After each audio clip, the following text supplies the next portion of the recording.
Picture a software engineering team. Now replace them with an AI agent.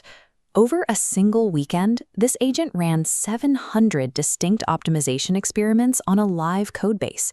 The total cost for the compute power? $300. While the human engineers slept, the system autonomously compiled the code, tested it, and surfaced bugs in the attention implementation that the team had missed for months. Relying on manual engineering cycles is a strategic liability. If a competitor can compound their system's improvements hundreds of times over a weekend for the cost of a nice dinner, human speed iteration can no longer compete. To support autonomous loops like that, the global economy is rewiring itself. In 2025 alone, global AI investment reached $581 billion. Private capital accounts for over $100 billion of that total. We have exited the software hype phase and entered a heavy industry reality, requiring physical gigawatt-scale data centers and vast supply chains. When the price of entry is measured in hundreds of billions of dollars and gigawatts of power, the gap between the leaders and everyone else becomes a matter of physical capacity that is difficult to close. The United States continues to lead in releasing notable software models, but scaling digital intelligence means very little if a nation cannot execute it in the physical world. This visualization shows the current reality of global robotics execution. In 2024, the US installed roughly 34,000 industrial robots. China installed 295,000. That is nearly an 8-to-1 ratio.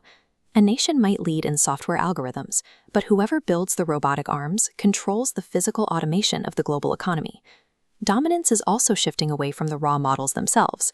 Microsoft is now generating over $25 billion in annual AI revenue, driven by 15 million users paying for Copilot licenses.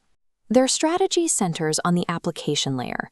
By embedding AI directly into everyday business tools like Word, Excel, and Teams, they own the human interface, making the underlying frontier model an interchangeable component.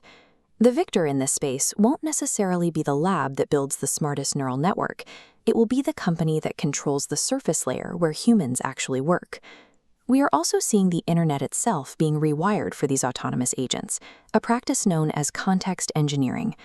Websites are no longer being designed primarily for human readability. Developers are now deploying scanners, like a recent tool from Cloudflare, to check if a site has the specific API endpoints and structured metadata required for an AI agent to browse and transact programmatically. The architecture of the web is pivoting to prioritize high-speed machine-to-machine commerce. Human users are becoming secondary citizens on the network they built. Moving at this machine-driven speed introduces a new set of vulnerabilities. Consider OpenClaw, the most popular open-source AI project, which relies heavily on community-contributed skills. Security analysts recently revealed a metric that highlights the risk of this speed.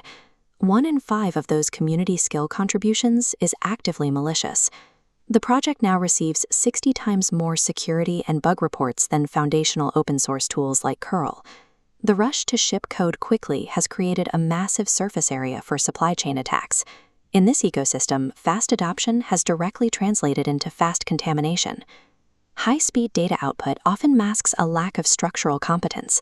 We saw this recently with the launch of the Claude design tool and the immediate backlash from professional designers. An AI can generate a visual prototype or slide deck in minutes through a simple conversational prompt. But when users ask it to build or maintain complex, multi-page design systems, the logic breaks down. Yet corporations are panic buying these AI solutions without a clear strategy. This behavior mirrors the late 1990s dot-com bubble, where massive enterprise spending often produced zero return on investment. In response to this frictionless digital overflow, a physical pushback is gaining momentum, particularly in education. To ensure students are actually producing original work, a language instructor at Cornell University recently sourced dozens of vintage manual typewriters for in-class writing assignments. Instructors are resorting to these measures because they are facing a literacy crisis. Professors globally report that students are increasingly unable to comprehend basic college-level textbooks.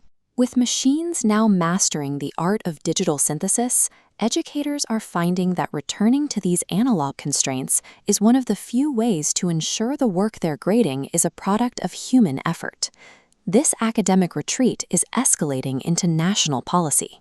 Sweden, one of the world's most digitally advanced nations, is executing a reversal in its education system. Their decision was driven by data showing that 24% of Swedish 15-year-olds lacked basic reading comprehension. In response, the government issued a mandate to reduce screen time and return to print. Following years of aggressive digitalization, the decline in reading scores forced a highly advanced nation to conclude that their digital-first policy had failed its youngest citizens. We have arrived at a societal split.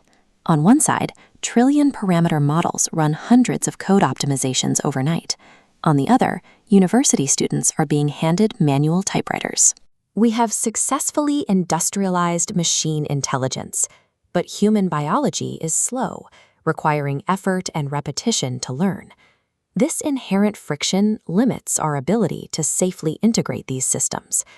As digital processing accelerates toward light speed, our desire for physical friction and analog reality might be the only mechanism keeping us grounded.